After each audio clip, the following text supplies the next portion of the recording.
I know. It's sloppy, isn't it?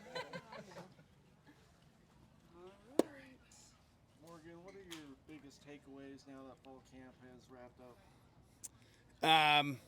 Injury-free for the most part. We got some bumps and bruises, guys that still need to get some rehab in, but we'll be ready to go for game one and feel very good about where we're at in terms of depth chart and stuff like that. Stuff I won't talk to you guys about.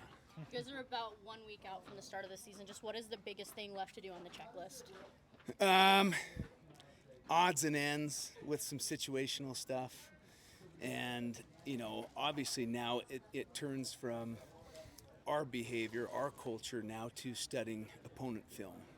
And so, with Idaho, you're looking at Iowa State on the defensive side of the ball. You're looking at Grand Valley on the offensive side of the ball. You're trying to get any sort of information you can get from where these coaches are coming from. The good news is they'll be playing on Friday.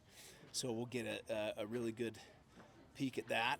But just making sure you guys understand how to study film the right way. There is a process to going about it, and you really have to teach them, okay, so on a control down day, first and second down, this is what you're looking at. These are the cut-ups that you need to look at, and just schooling them up on that. So much more opponent work right now. Looking back at fall camp, did you, we're ending it, did you accomplish what you wanted to accomplish in fall camp? Yes, 100%. We got depth figured out. We stayed, for the most part, injury-free, and we established our leadership. So that'll be, I don't know, has it been announced? Yes. Oh, well, fantastic. Yeah, You can see it's a big leadership council, and that's, I think, just, you got a lot of guys getting a lot of votes. That's a good thing.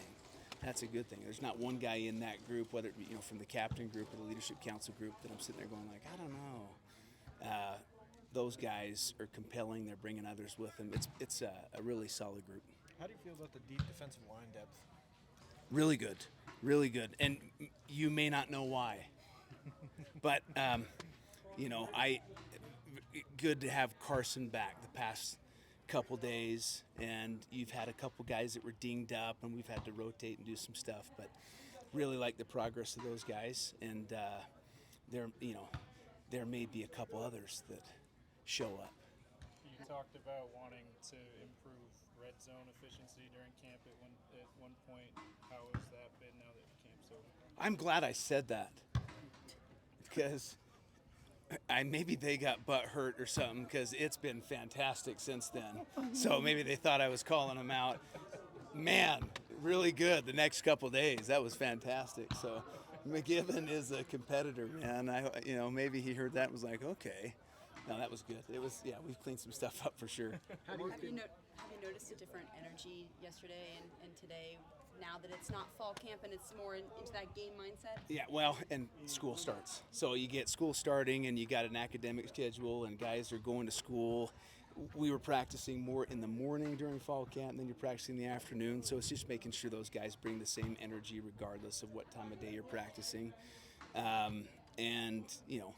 I thought for the most part we got today was our more physical practice, kind of planned for the first day of school being something that you gotta, okay, let's get started with some opponent work, nothing too taxing, but today was a grinder for them. It was really good. Morgan, you guys have one of the more unique players in college football in Semi. I guess, what can he bring to this team? Oh, man. Well, you talk about the safeties being versatile. This is a guy that can play smash mouth football. He can block on the edge. He can run routes. He can catch the ball. Obviously, in high school, he was a defensive tackle.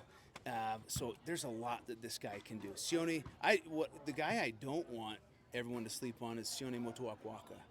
That guy is, just as valuable as Semi is.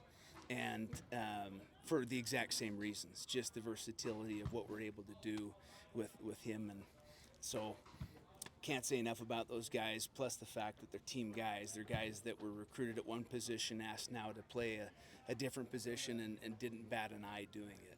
I love those guys. Love it. Because I didn't do that. I was asked to move to safety, and I was like, what? No. Wish I had thought about that sooner. Morgan, with tackling, that's been like a reoccurring topic going back to spring. Just how have you assessed the team in that area as you guys inch closer to the season? So yeah, I mean, spring ball was one that we got more tackling in spring ball than we ever have. Fall camp was tackling early on, but you're trying to mix it in and trying to get to the party healthy.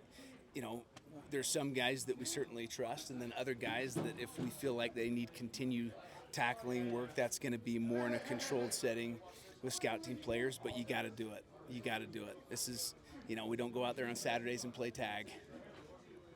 Okay. Thanks, Morgan. Thanks, Morgan. Thanks, everybody.